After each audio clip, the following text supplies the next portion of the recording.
Hi, Joss. I guess after the chase the other night, you were probably fairly happy with where you were at halfway in this game, were you?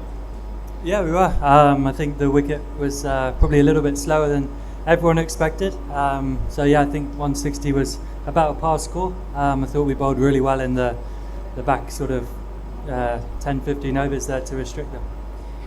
Can you put your finger on exactly why the big sort of shortage of boundaries in the first half of the innings? You just, I guess each of you couldn't quite find a way to do what some of the South Africans did at the top, especially de Kock, and actually find a way to get those boundaries, to get the pressure released.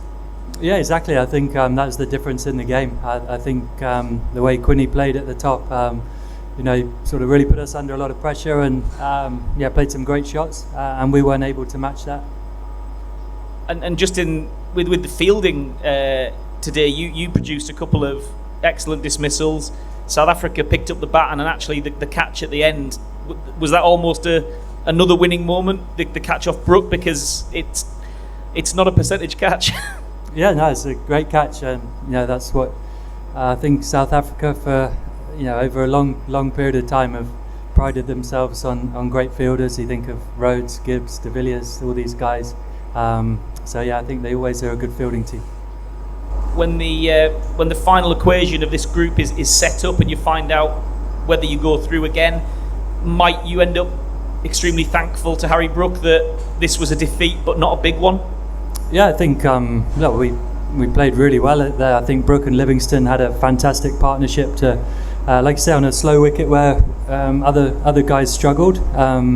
I thought their partnership was brilliant, and they got us to a position where probably looking like favourites at one point to go on and win the game. So I think not really.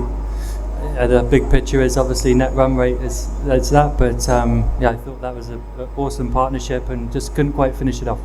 And I know it's quite fresh after the game, but can you allow yourself to feel positive-ish about a single figures defeat because it is that tight? Yep. Okay, George, please. Have you changed the balance of the side a wee bit since the start of the tournament, and what's the thinking behind that? I wanted to have 4 team options, so that's the reason for changing the balance. Sam gives us that 4th seamer option and also another left-handed batter. Would that be more useful generally on wickets that were more like they were the other night, really high-scoring wickets? Did you think it was going to be that sort of wicket again? Did it look very similar? It does from where we are. It looked a similar wicket. The games have. This has been so far in the tournament the best batting pitch. We're very happy with the side we picked. Matt Henry, please, behind you. Thank you. Take one more after that.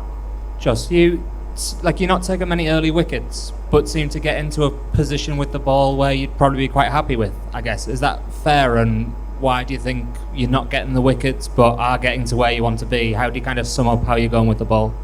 Sorry, say the question again. Sorry.